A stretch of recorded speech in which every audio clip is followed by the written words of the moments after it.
Chérif, bonsoir. Le dialogue en Afrique sous l'arbre à palabres, un sujet d'actualité quand on regarde l'état de la démocratie et du dialogue politique sur le continent africain.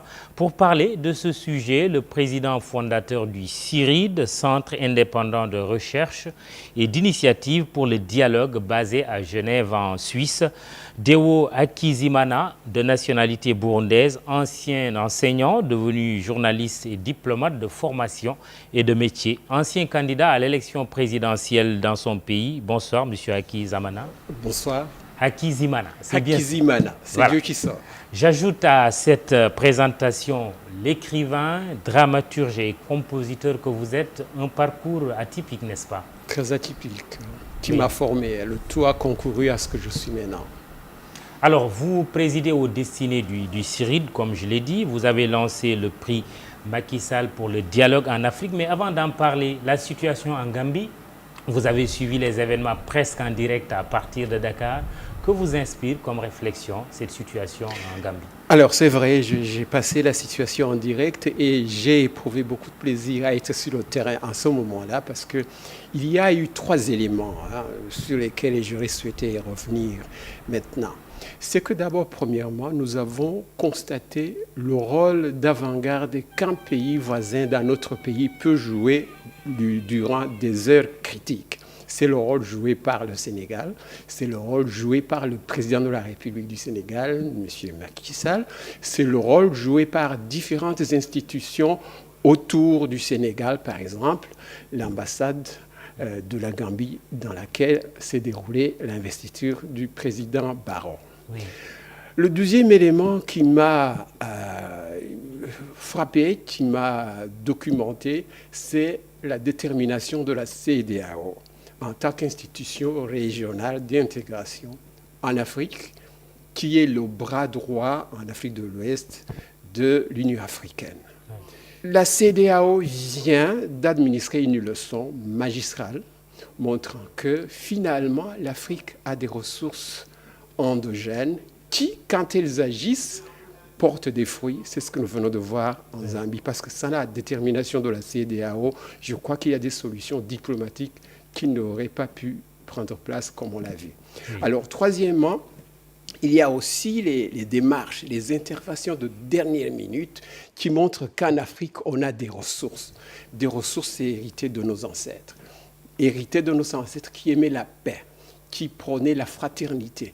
C'est ce qui s'est passé lorsque 2 chefs d'État ont sauté au secours de la situation en disant « Donnez-nous quelques temps, quelques heures, oui. Nous allons tenter une dernière chance. » Le président Aziz et Condé. Exactement. Oui. C'est ce que je veux dire. Oui. C'est ça qui montre que l'Afrique n'a pas que des ressources institutionnelles, mais qu'elle a aussi des ressources humaines dont il faut aujourd'hui parler. Le président Barrow, après sa prestation de serment à l'ambassade de Gambie à Dakar, est resté quand même quelques jours dans la capitale sénégalaise. Pour des raisons de sécurité, il n'est pas retourné tout de suite à Banjul. Vous comprenez sa démarche? Je comprends sa démarche. Oui. Évidemment, je comprends également que tout doit être fait pour l'aider à retourner sur place, parce qu'en politique, c'est le terrain qui compte. Oui, son prédécesseur, Yahya Jammeh, pourrait-il être éligible au prix Macky Sall pour le dialogue en Afrique? Alors, je ne peux pas répondre à cette question parce que ça ne relève pas encore de mon rôle de le dévoiler. Ce n'est pas encore le moment, mais quand le moment viendra, je pourrai répondre à une question. Et c'est un jury qui en décidera? Oui, c'est mon jury qui va en décider. Et puis, il y a des règles du jeu que nous sommes censés respecter. Oui. Une de ces règles, c'est de ne pas dévoiler les résultats avant d'en avoir discuté, mais surtout avant de les avoir adoptés. Jury indépendant? Oui, indépendant, pas seulement indépendant. Présidé par qui? Oui, présidé par moi-même, par bien évidemment. Oui, très avec bien. Une équipe de spécialistes, de 7 personnes oui. qui ont des parcours professionnels différents et complémentaires. Parlons de ce prix Macky Sall pour le dialogue en Afrique. Pourquoi ce prix et pourquoi le président sénégalais? Alors, ce prix, c'est d'abord parce que je connais le Sénégal depuis plusieurs années. J'aime dire d'ailleurs à certains amis que j'aurais dû naître au Sénégal pour avoir une deuxième nationalité qui serait sénégalaise, d'une part. Et d'autre part, je connais le Sénégal depuis 2011, quand je suis venu constater sur le terrain le pourquoi nous allions décider d'accorder un prix à un Sénégalais qui faisait un travail extraordinaire au Sénégal, un homme d'affaires que vous connaissez, Cheikh Amar. Et depuis, j'ai continué à suivre la vie au Sénégal. J'ai continué à remarquer l'aspect visionnaire des décisions qui se prennent ici. Et la décision, par exemple, que les institutions sénégalaises ont prise, avec évidemment en tête le président Macky Sall, d'organiser un dialogue avec des moyens sénégalais, avec des ressources humaines sénégalaises. Oui, le 28 mai de l'année dernière. Exactement, oui. Avant que des conflits n'éclatent. Oui. Parce que dans d'autres situations, les dialogues s'organisent après que du sang ait été versé, après que des gens se soient haïs, etc. Ici, ça a été l'inverse. Il y a eu une prévention et une prévention prémonitoire visionnaire. Oui. Et c'est ça qui nous a fait dire, mais l'homme par qui tout cela est arrivé, c'est le président Macky Sall. Et puis on le regarde également sur le terrain. Alors, moi, j'étais ici quand la crise gambienne a éclaté. Je crois que c'est son rôle d'avant-garde qui a permis à tout le reste de se mettre en place. Ensuite, on l'observe également sur d'autres terrains, notamment diplomatiques. J'ai vu les décisions courageuses prises par les diplomates sénégalais au-delà de Dakar, par exemple dans la crise israélo-arabe. Je crois que c'est à saluer. On voit un pays qui a une politique et qui tient à l'affirmer. Ça, c'est visionnaire et c'est de ça que nous avons besoin en Afrique. Qui est éligible à ce prix et qui ne l'est pas? Celui qui est éligible en Afrique, évidemment, c'est celui qui aura la posture d'être quelqu'un qui a fait éteindre le feu dans des moments critiques. Oui, mais c'est qui? On ne sait pas encore. Quand ça viendra, on nous le dira. Vous savez, nous avons tout un processus. On va organiser des séminaires, on va organiser surtout un forum ici à Dakar pour faire connaître mieux le prix, pour faire expliquer les règles du jeu, pour présenter les membres du jury, pour présenter le règlement intérieur, pour lancer l'opération proprement dite. Et puis, vers la fin, on va délivrer le prix. L'idéal, c'est que cela se soit fait avant la fin de ce semestre. Qui n'est pas éligible à ce prix? D'abord, ça doit être quelqu'un qui est reconnu historiquement, politiquement, déontologiquement, moralement, comme quelqu'un qui est un homme ou une femme de paix. En faisant porter au président Macky Sall le nom de ce prix, pour le dialogue en Afrique, vous l'excluez d'office des potentiels récipiendaires, non? Non, au contraire. Oui. Au contraire, vous savez, en Afrique, je crois que notre jeunesse, quand on l'interroge, moi j'interroge beaucoup la jeunesse, et dans mon organisation, il y a un groupe de jeunes qui a pour objet de promouvoir l'excellence. Nos jeunes ont besoin de modèles. Les gens ont énormément et éperdument besoin de savoir dans qui s'identifier. Il faut commencer à le chercher et puis le faire sans complexe. On nous a donné en Afrique, de temps en temps, des épithètes, des qualificatifs qui nous obligent à nous complexer. Maintenant, c'est le moment de nous décomplexer. Évidemment, pas nous décomplexer pour mépriser les autres, mais le faire avec modestie, mais avec détermination, comme le Sénégal est en train de le faire dans la crise sénégalaise. Et donc, je sais que nous avons eu vraiment raison.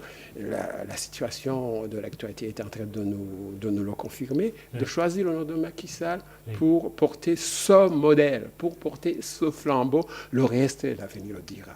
Dénouement heureux donc de la crise post-électorale en Gambie, on l'a dit tout à l'heure. Le président Barrow pense à l'instauration même d'une commission vérité et réconciliation. Une bonne idée? C'est une très bonne idée, mais qui doit aller de pair avec un processus de dialogue. Un dialogue qui a un certain nombre de qualités incontournables. Il faut que ce soit un dialogue direct. Un dialogue direct, c'est celui qui se noue entre les protagonistes intéressés, concernés. Et qui doit inclure l'ancien président Jammeh, à votre avis? Vous savez, l'ancien président Jammeh est un Gambien comme les autres. Ce qui importe, c'est que quand viendra le moment d'amorcer ce dialogue, il faudra faire une identification correcte des forces en présence. Et puis identifier les noms qui représentent ces forces en présence. Et en matière de dialogue, vous ne choisissez pas votre partenaire. Il s'impose de lui-même. S'il s'impose comme protagoniste représentant une partie des forces en présence, il faut l'accepter. Et ensuite, il faut que ce dialogue soit axé sur les réalités du terrain. Vous êtes justement à la tête de la plateforme de la société civile nationale et internationale au Burundi, engagée dans le soutien au travail de la commission Vérité et Réconciliation. Tout à fait. Dans quel état se trouve le dialogue politique dans votre pays? Bon, il se trouve dans un état assez complexe. D'une part, nous savons qu'au Burundi, et beaucoup de Burundais le savent eux-mêmes aussi, que le dialogue, c'est vraiment la solution idéale et la seule qu'il faut aujourd'hui promouvoir. Maintenant, le problème, c'est que nous sommes dans un pays qui sort d'une crise sanglante, dure, difficile, sur laquelle toutes les vérités n'ont pas encore été dites. Mais est-ce que vous faites partie de ceux qui critiquent le président Nkurunziza? Je suis d'abord un facilitateur. J'aurais souhaité devenir un médiateur. Un médiateur a un devoir de réserve. Que pensez-vous de sa façon de gouverner? Bon, c'est-à-dire ce que je pense du président Nkurunziza, c'est ce qu'un citoyen comme moi, c'est-à-dire un intellectuel, indépendant. Je suis vraiment indépendant. Oui. Et pendant 45 ans que je m'occupe de politique au Burundi, j'ai vraiment protégé ce qualificatif. Je suis indépendant. Oui, s'acquitte-t-il justement correctement de sa tâche de président voilà, de la République? par exemple, vous avez parlé de comité qui est chargé d'aider la commission Vérité et Réconciliation burundaise qui a été mise en place il y a 3-4 mois. Moi, j'ai été élu, y compris par des gens qui n'étaient vraiment pas prêts à m'accorder cette sympathie, mais qui ont dit, mais Dio Akizimana est quand même un homme indépendant, et j'ai fait des contributions que l'histoire a retenues, que surtout, pendant qu'on parlait de vérité et réconciliation, des gens ont constaté. Vous avez dit, je suis aussi écrivain, j'écris des livres, j'ai conduit des initiatives. Des livres critiques? Moi, je ne dirais pas qu'ils critiquent, qu'ils font état de la réalité du terrain, qui disent la vérité. Moi, je suis un homme qui aime la vérité. Mais la vérité, moi, je la dis comme un journaliste. Vous savez, un journaliste, c'est quelqu'un qui doit savoir que tout peut être dit. La vérité sur le régime du président Nkurunziza, c'est quoi? Oui, c'est ce que j'allais dire. Oui. La vérité, la dire comme elle est, mais savoir comment la présenter selon les pesanteurs locales. Aujourd'hui, par exemple, au Burundi, les gens sont très surchauffés, ils sont très nerveux, ils s'insultent, ils ne s'écoutent pas de temps en temps, ils ne se respectent même pas. Et dans ces conditions, ce que vous devez faire, c'est de tempérer. C'est d'éviter de mettre l'huile sur le feu. C'est ce que je fais au Burundi, y compris quand je parle des protagonistes comme le président Nkurunziza lui-même, ou que quand je parle de ses opposants. Vous voulez équidistant?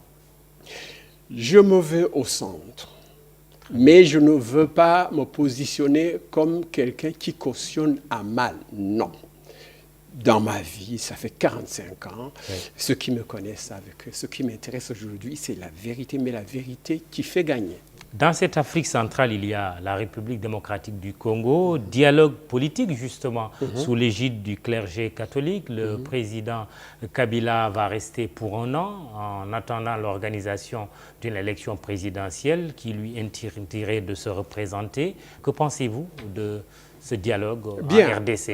Je ne sais pas ce que 2017 va nous amener au Congo. Moi, je suis d'avis, comme l'écrit Jeune Afrique dernièrement, que l'année 2017 en Afrique, ce sera l'année de la République démocratique du Congo, parce que si le Congo arrive à se mettre debout, si surtout les évêques congolais arrivent à conduire jusqu'au bout la médiation qu'ils ont entreprise, ça veut dire qu'ils auront fait ce que nous sommes en train de voir ici à Dakar, à Banjul et ailleurs, grâce à la CEDEAO et aux leaders de la CEDEAO, nous arrivons à dire, ah tiens, l'Afrique peut quand même se tenir debout sans des interventionnismes étrangers.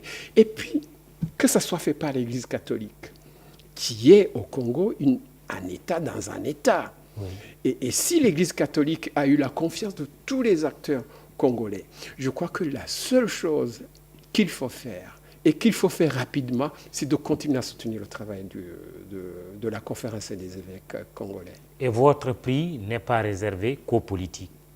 Non. Il est même réservé à des institutions. Un clergé peut être éligible, par exemple? Évidemment, bien sûr, mais je ne suis pas en train de dire que nous allons forcément choisir la conférence dont il est question ici. Oui.